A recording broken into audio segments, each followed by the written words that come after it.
Oh, so now they get it. Now they finally understand. Welcome back, you beautiful architects of chaos. You misunderstood strategists. You silent players who've been operating on a level they couldn't comprehend.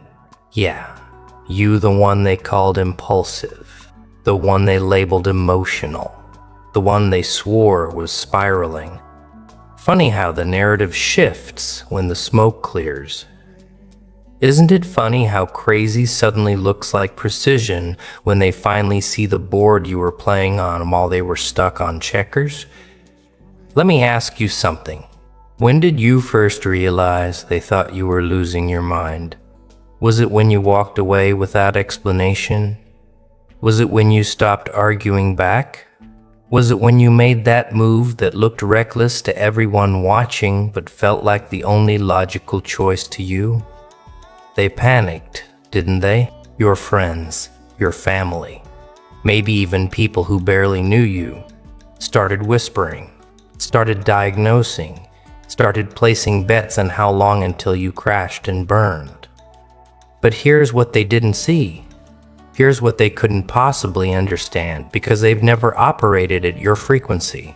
You weren't losing control, you were taking it.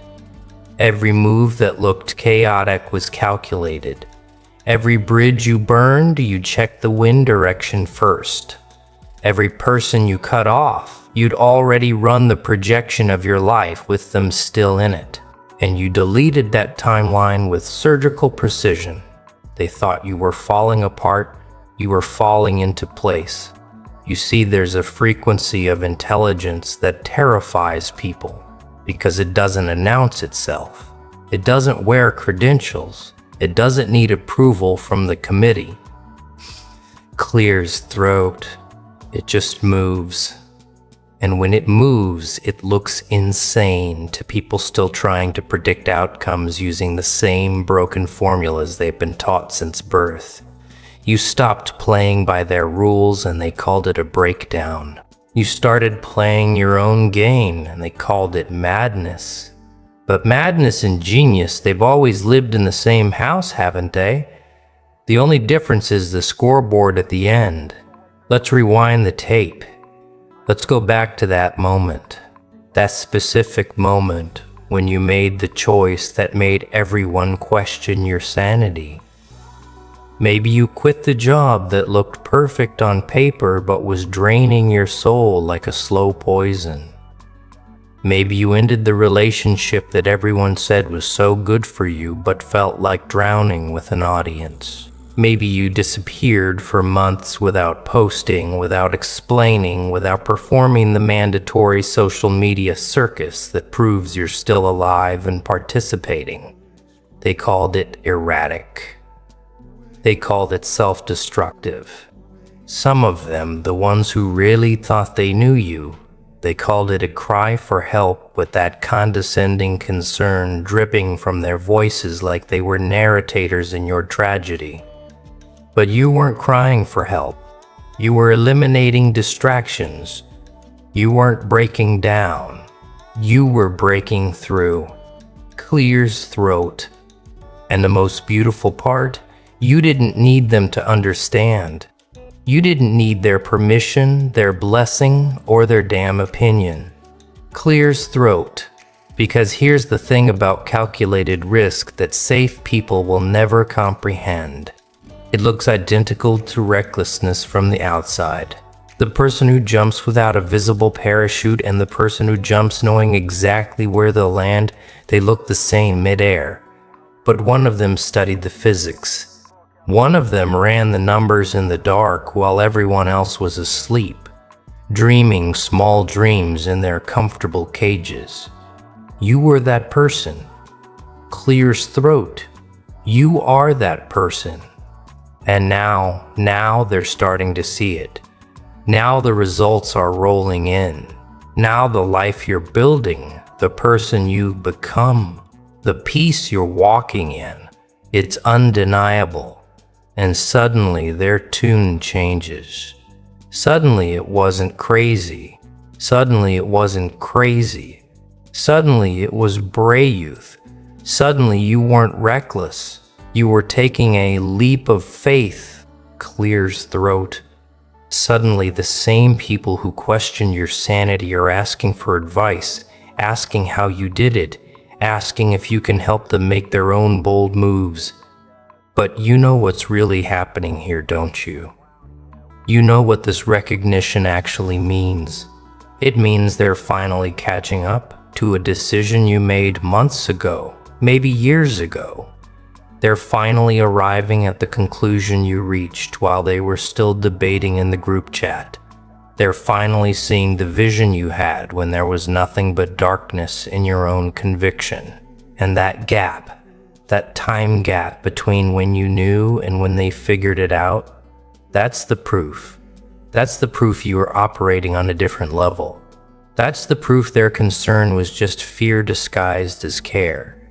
That's the proof you trusted yourself when you had every logical reason not to. And you were right. You weren't lucky. You weren't reckless. You weren't crazy.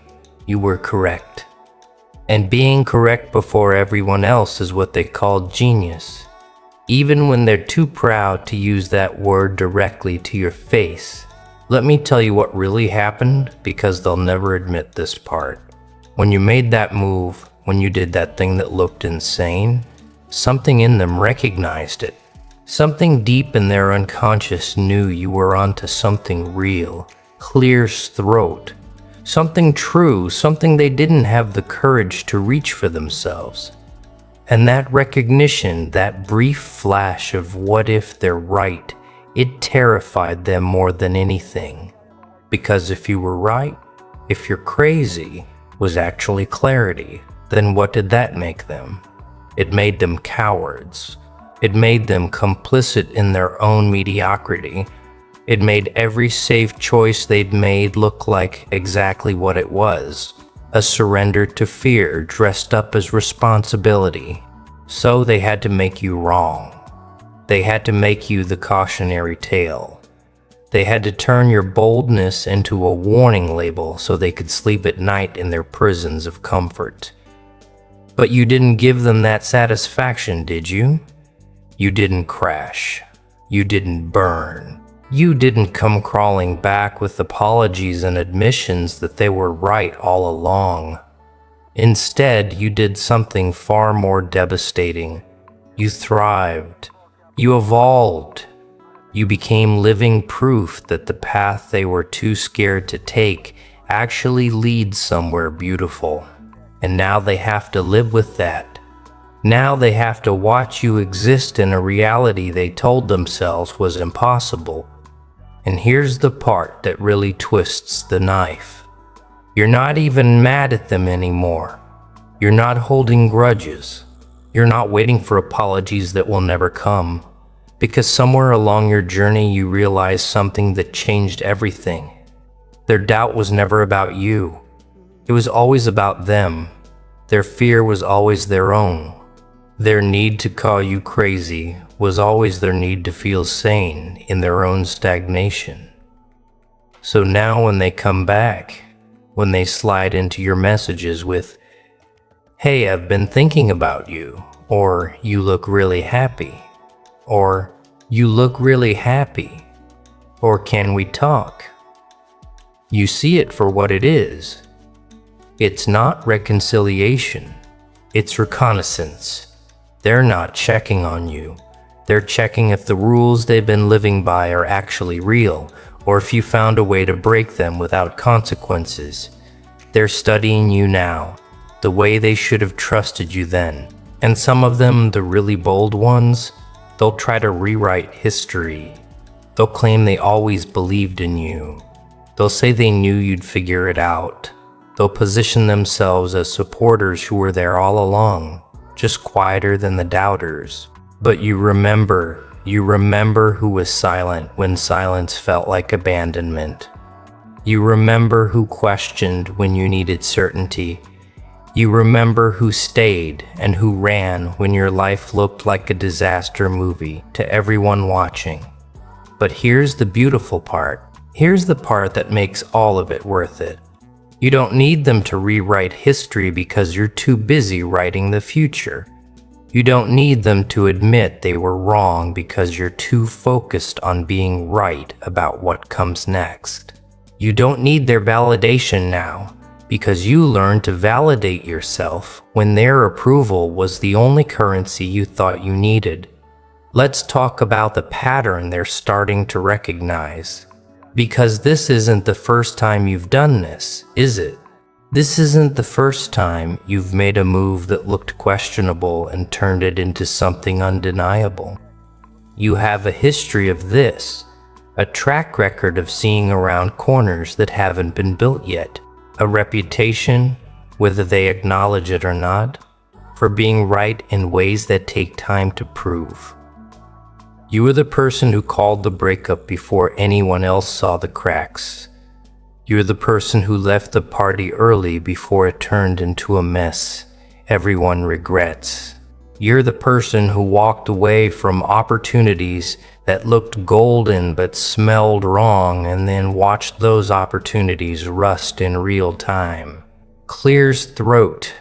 You have instincts that operate faster than their logic, and that's always been your advantage in their confusion. They process through committees. You process through clarity. They need consensus. You need truth.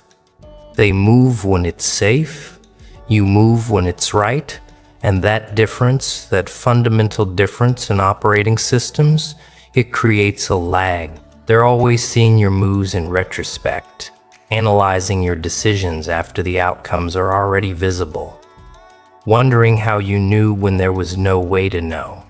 But you did know. You always know. Not because you're psychic, not because you're lucky, but because you've learned to listen to the frequency they've tuned out. You hear the whispers underneath the words.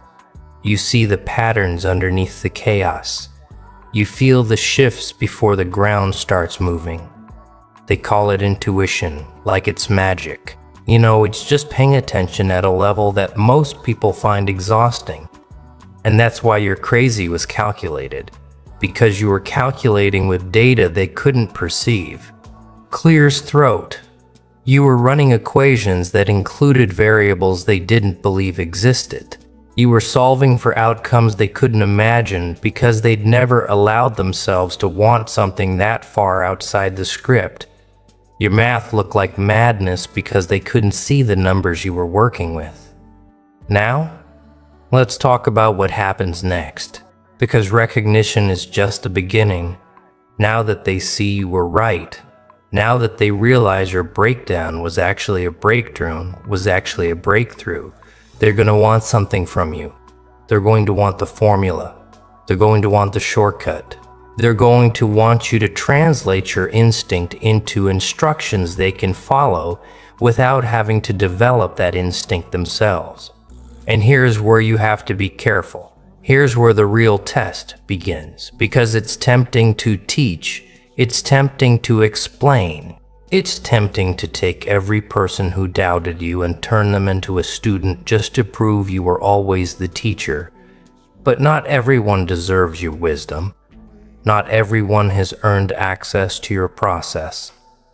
Some people want your results without your risk. Some people want your clarity without your chaos. You don't owe them the map.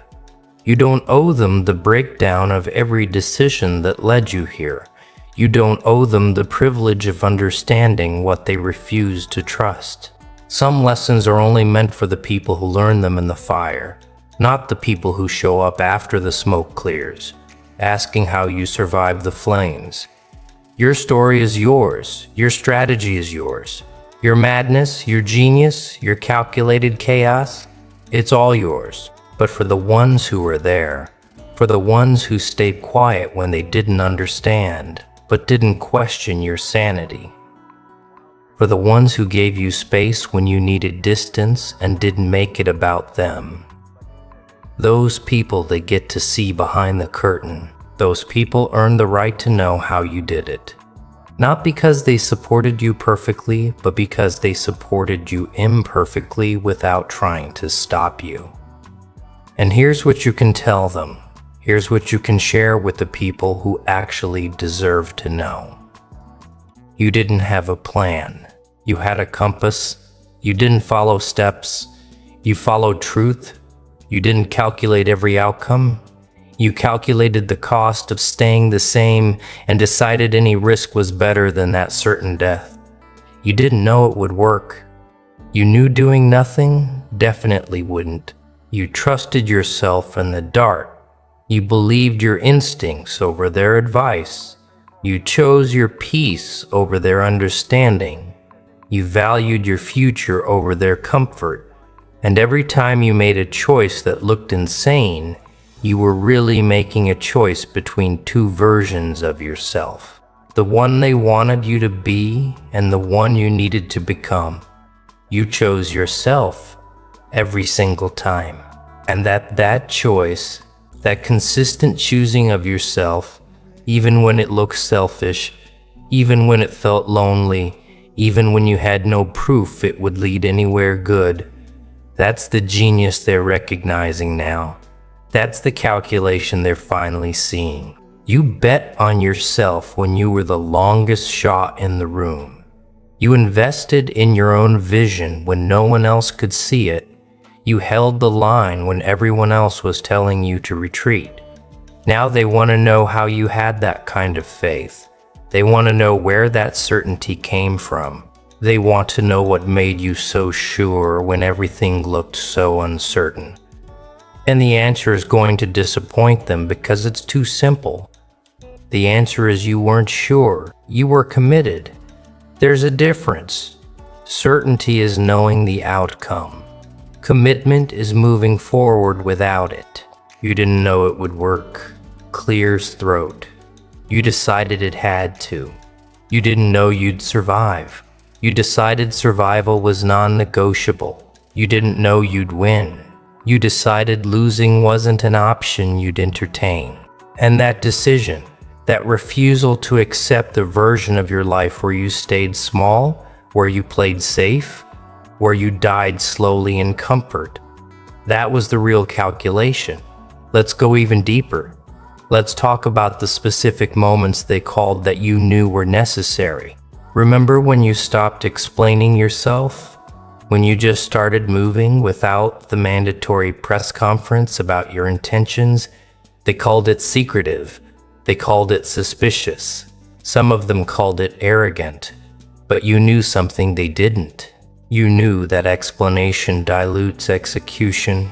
You knew that every time you justified your moves to people who couldn't see your vision, you were giving them ammunition to talk you out of it. You knew that their questions weren't coming from curiosity, but from fear, and their fear was contagious. So you stopped speaking their language. You stopped translating your future into terms they could understand. You let your actions do the talking, and you let time do the teaching. And when you walked away from people without closure, without the dramatic final conversation, without the tidy ending they thought they deserved, they called it cold. They called it cruel. They said you ghosted like you were the villain in their story. But you knew something about closure. They didn't. You knew that some doors don't need to be ceremonially shut. Some doors just need to be left behind while you keep walking. You knew that the closure conversation they wanted was really just another attempt to change your mind, to plant doubt, to make you second guesses the knowing that lived in your bones. So, you denied them that opportunity. You protected your decision by refusing to defend it. You honored your choice by not putting it up for debate. And that was genius masquerading as coldness. When you disappeared from social media, when you stopped performing your life for an audience that was watching you like a reality show, they said you were isolating. They said you were cutting yourself off. They diagnosed you with everything from depression to delusion because you stopped giving them contempt to consume, but you were doing something they couldn't comprehend. You were remembering who you were before you became a character in everyone else's story. You are shedding the performance. You are killing the avatar. You are finding the version of yourself that existed before you learned to shapeshift for survival. And that process, that brutal, beautiful process of unbecoming everything you're not, it requires silence. It requires absence. It requires absence. It requires you to be so unavailable to their narratives that you can finally hear your own voice underneath all the noise. They called it crazy because your absence made them uncomfortable. It made them question why they needed your presence to validate their own existence. It made them wonder what you were doing in that silence that was so much more important than maintaining your position in their social ecosystem. And the answer they couldn't know because you weren't performing it is you were healing, you were building, you were becoming. Now let's address the moment that really confused them. The moment you stopped fighting. Remember when you used to argue back? When you used to defend your perspective, correct their misunderstandings, prove your point until they had no choice but to see your side. And then one day you just stopped. You let them think whatever they wanted. You let their version of events stand uncorrected. You let them be wrong about you in public while you focused on being right about yourself in private. They thought you'd given up. They thought you'd accepted their narrative. Some of them thought they'd finally broken you into submission, but you hadn't surrendered. You'd transcended. You realized that their opinion of you was none of your business. You realized that defending yourself to people committed to misunderstanding you was like trying to teach physics to a brick wall. Possible in theory, pointless in practice. So, you withdrew your energy from that battlefield. You stopped fighting for your reputation in the court of people who'd already made their judgment. You let them have their wrong story because you were too busy living the right one. And that selective silence,